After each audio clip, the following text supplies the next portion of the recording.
There were three major rulers of the Mauryan dynasty. First, Chandragupta Maurya, who was also the founder of the Mauryan Empire. Second was his son Bindusar, and then his grandson Ashoka the Great. अब हम ये समझने की कोशिश करते हैं कि क्या सिचुएशंस रही थी जिस वजह से मौर्यन एम्पायर की शुरुआत हुई।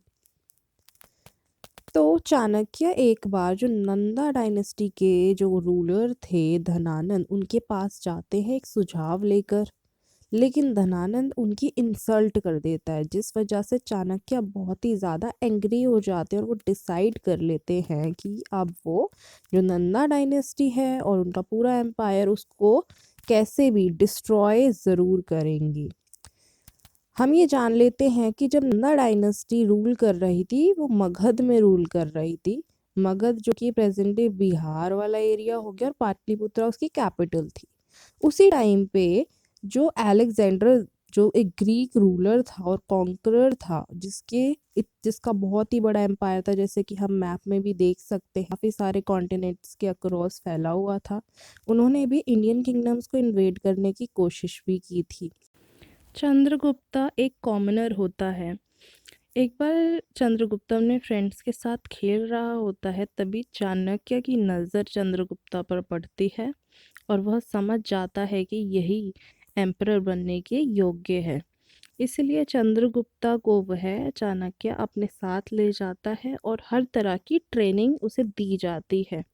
चंद्रगुप्ता को चाणक्य तक्षशिला लेके जाता है, जो कि हम देखें तो वो पाकिस्तान में सिचुएटेड था उस टाइम पर, और वहाँ पर उसे किस तरीके से एम्पायर को चलाया जाता है, जंग कैसे लड़ी जाती है, इन सब चीज़ों की ट्रेनिंग दी जाती है।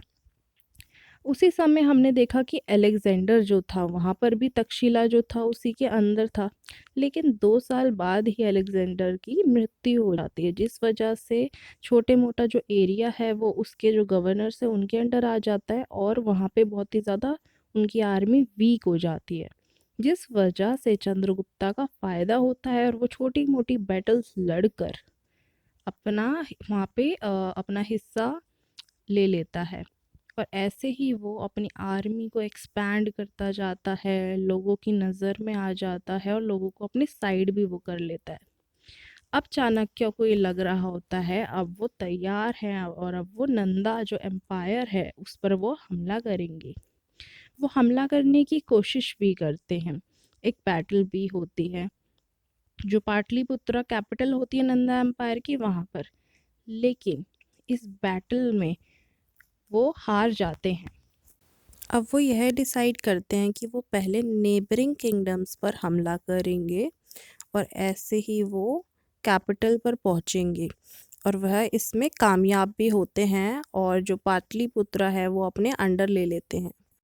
जंग के दौरान धनानंद के बेटे की मृत्यु हो जाती है और वो एग्ज़ाइल में चले जाते हैं अपनी डिफीट को एक्सेप्ट करके, और चंद्रगुप्त मौर्य एक एम्परर बन जाते हैं और वह अपने राज्य का नाम मौर्यन एम्पायर रखते हैं, और इसी वजह से जो चाणक्य है वो भी प्राइम मिनिस्टर बन जाते हैं।